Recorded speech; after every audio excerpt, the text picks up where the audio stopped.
So you think he's wrong on tariffs?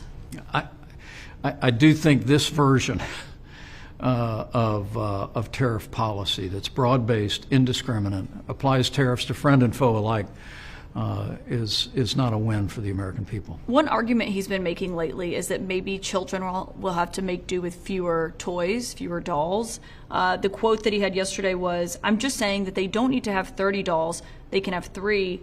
They don't need to have 250 pencils, they can have 5. Do you think the American people buy that argument? I have 2 grown daughters. I have 3 small granddaughters.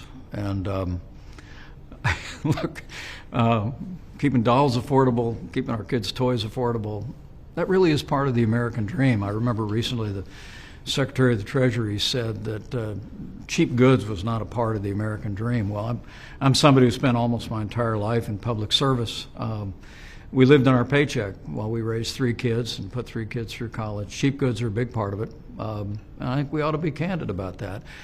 What I will give the president credit for is conceding the fact that his tariff policies will raise the cost of goods for consumers, whether it be toys or pencils or other products.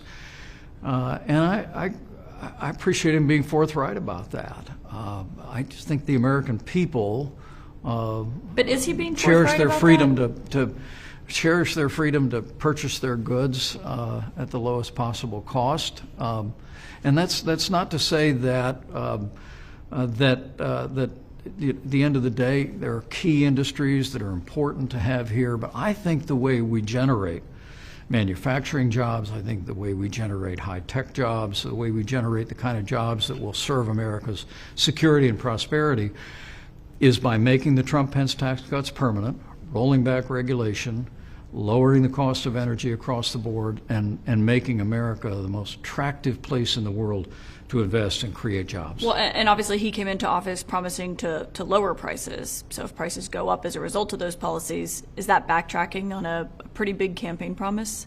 Well, some prices have gone down, as the president has conceded, and prices will fluctuate. But I do have a concern that when the so-called 90-day pause comes off, that even the administration has conceded that there may be a price shock in the economy, and there may be shortages. Caitlin, there were reports over the weekend of maybe a 35% reduction in the number of imports headed our way across the Pacific, I think the American people are going to see the consequences of this. I think they'll demand a different approach, and I think that approach is free trade with free nations.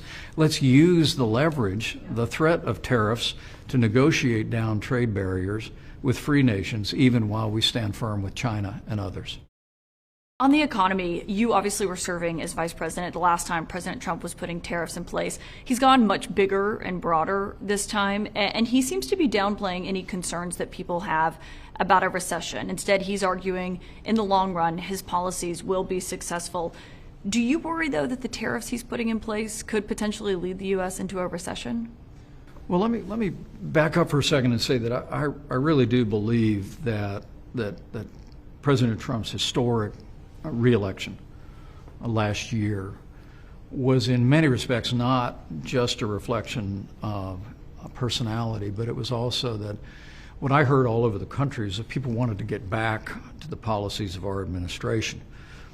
In addition to strong American leadership on the world stage, which we can get into in a minute, it also was that we cut taxes, rolled back regulation, unleashed American energy.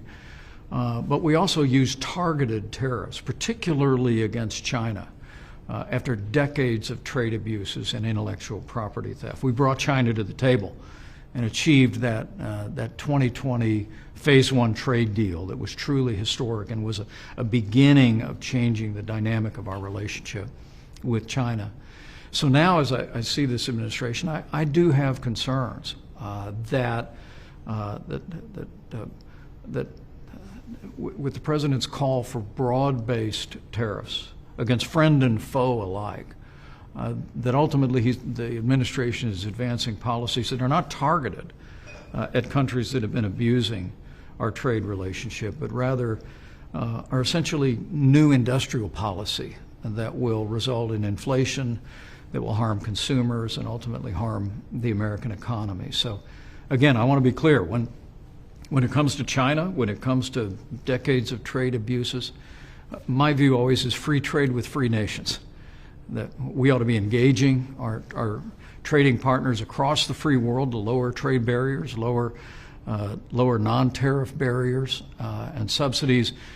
But when it comes to authoritarian regimes, we ought to get tough, stay tough, and demand that they open their markets and respect our intellectual property. He dubbed it Liberation Day, and you wrote in reference to that the only thing that Americans had been liberated from were trillions of dollars in investments.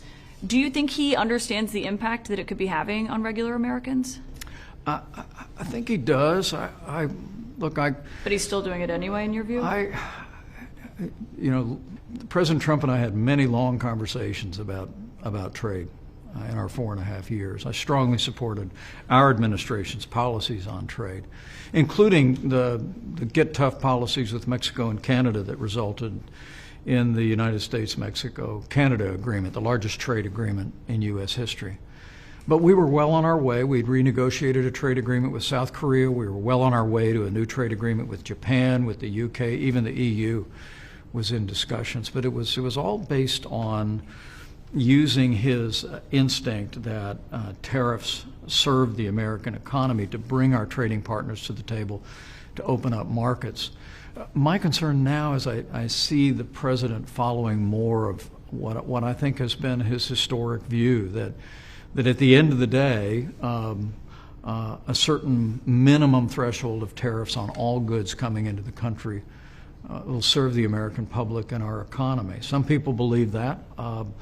I hold the view that trade means jobs, and that if we were to erect even the 10% minimum tariff that is on today, if that was all that remained after this, I think ultimately it would stifle American growth, limit prosperity, drive up costs for American consumers, and we ought to be driving again toward that principle of free trade with free nations and standing tough, standing firm on authoritarian regimes like China.